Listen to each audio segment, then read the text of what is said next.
प्रधानमंत्री नरेंद्र मोदी अध्यक्षतार अनुष्ठित आर्थिक व्यापार संक्रांत कैबिनेट कमिटी रेलवे मंत्रणालयर 8टी प्रकल्प को अनुमोदन प्रदान करिछि। एही सब प्रकल्प बाबद 24,657 कोटी टंका व्यय कराजिबो।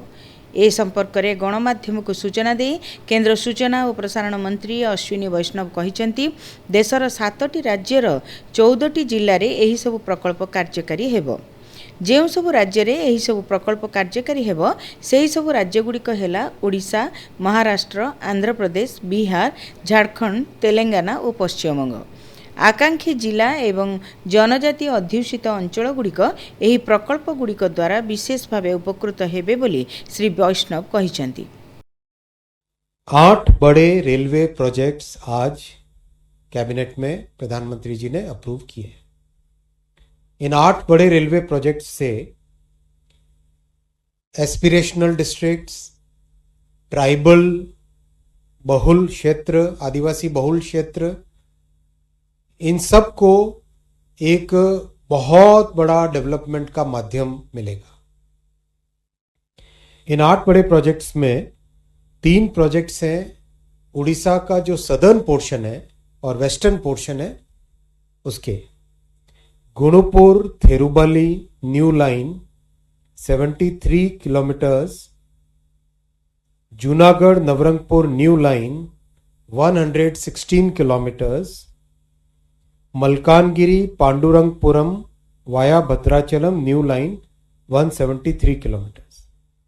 इन तीनों प्रोजेक्ट्स को अगर आप देखेंगे तो वेस्टर्न उड़ीसा में कंप्लीट एक कॉरिडोर बनता है वेस्टर्न उड़ीसा से साउथ उड़ीसा और आगे आंध्र प्रदेश और तेलंगाना को कनेक्ट करने वाला।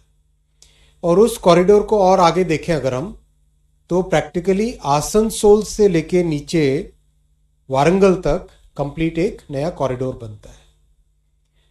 इसका बहुत ही इकोनॉमिक इंपॉर्टेंस है, टूरिज्म के पॉइंट ऑफ व्यू से इंपॉर्टेंस है, एम्प्लॉयमेंट के पॉइंट ऑफ व्यू से इंपॉर्टेंस है, मिनरल सिक्योरिटी के पॉइंट ऑफ व्यू से इंपॉर्टेंस है इसकी, और एनर्जी सिक्योरिटी के पॉइंट ऑफ व्यू से इसकी इंपॉर्टेंस है।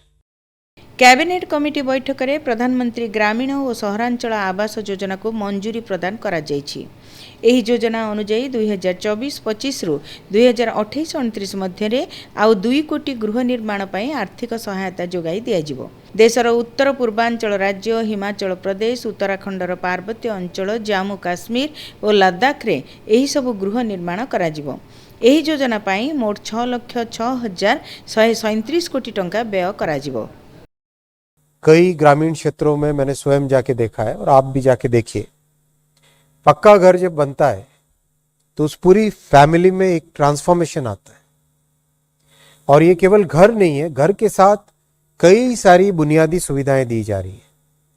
वाटर कनेक्शन, बिजली का कनेक्शन, गैस का कनेक्शन। एक तरीके से लाइफ में एक इतना बड़ा परिवर्तन आए वो पीएम आवास योजना का उद्देश्य है।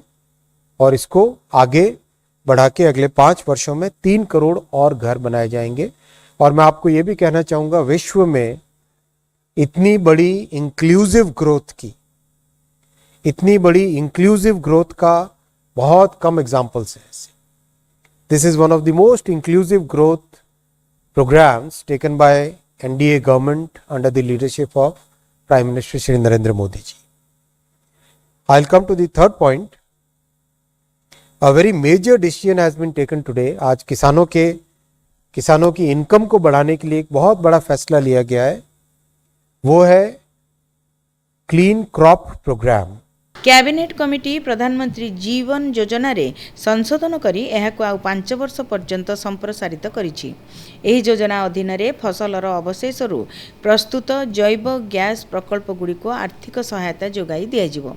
ଏହା ଫଳରେ ଚାଷୀମାନେ ସେମାନଙ୍କର ଫସଲର ଅବଶେଷକୁ ଜୈବ ଗ୍ୟାସ୍ ପ୍ରସ୍ତୁତିରେ ଉପଯୋଗ କରି ଆୟ ବୃଦ୍ଧି କରିପାରିବା ସହିତ ଦେଶ ଇନ୍ଧନ କ୍ଷେତ୍ରରେ ଆତ୍ମନିର୍ଭର ହୋଇପାରିବ। आप सब जानते हैं साथियों, आत्मनिर्भर भारत की और एनवायरनमेंट फ्रेंडली लाइफस्टाइल में एक बहुत बड़ा रोल है एथेनॉल का। पिछले 10 वर्षों में एथेनॉल ब्लेंडिंग का एक बहुत एम्बिशियस प्रोग्राम लिया गया है और उसमें जो रिजल्ट्स आए हैं वो रिजल्ट्स अमेजिंग रिजल्ट्स हैं। 10 वर्ष पहले जहां 1.5% एथेनॉल ब्लेंडिंग होती थी, that figure has already reached 16% इन जुलाई 2024। इस बहुत बड़ी सक्सेस पे बिल्डअप करते हुए एथेनॉल का जो प्रोग्राम है, जो बायोमास से एथेनॉल बनाने का काम है, उस प्रोग्राम का नाम है पीएम जीवन।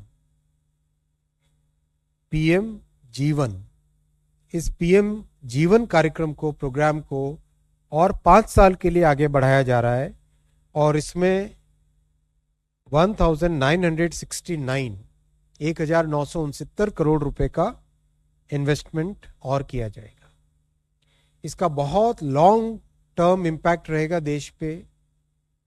Environmentally conscious, environmentally sustainable fuel, और इसमें आगे एयरक्राफ्ट का जो एटीएफ है, एविएशन टर्बाइन फ्यूल, उसमें भी एथेनॉल ब्लेंडिंग का प्रोग्राम हाथ में लिया गया है, उसको भी आगे बढ़ाया जाएगा। Doctor B R. आंबेडकर द्वारा स्थापित सांविधानिक व्यवस्था को बजाय रखा प्रति केंद्र कैबिनेट यार प्रतिश्रुतिबद्धता को दोहराई। तफसिलभुक्त जाति और उपजाति वर्ग मध्य क्रीमी लेयर कौनसी व्यवस्था संविधान रे नाही। केंद्र सरकार यही सांविधानिक व्यवस्था रे कौनसी परिवर्तन चाहती नाही बोली केंद्र सूचना प्रसारण मंत्री अश्विनी वैष्णव कहिसेंती। अभी जो हाल ही में माननीय सुप्रीम कोर्ट ने आरक्षण के विषय पर एक जजमेंट दिया है।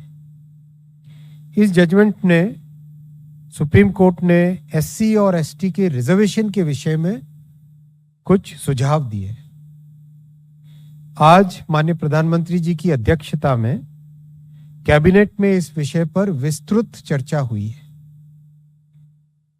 और कैबिनेट का सुविचारित, वेल थॉट थ्रू मत है कि एनडीए सरकार बाबा साहेब अंबेडकर जी के बनाए संविधान के प्रावधानों के प्रति प्रतिबद्ध है, संकल्पबद्ध है। बाबा साहेब अंबेडकर जी के संविधान के अनुसार एससी और एसटी के रिजर्वेशन में क्रीमी लेयर का कोई प्रावधान नहीं है। कैबिनेट का सुविचारित मत है, वेल थॉट थ्रू डिसीजन है कि बाबा साहेब अंबेडकर के संविधान के अनुसार ही एससी और एसटी का रिजर्वेशन की व्यवस्था होनी चाहिए। ये साथियों 5 बड़े फैसले आपके सामने रखे।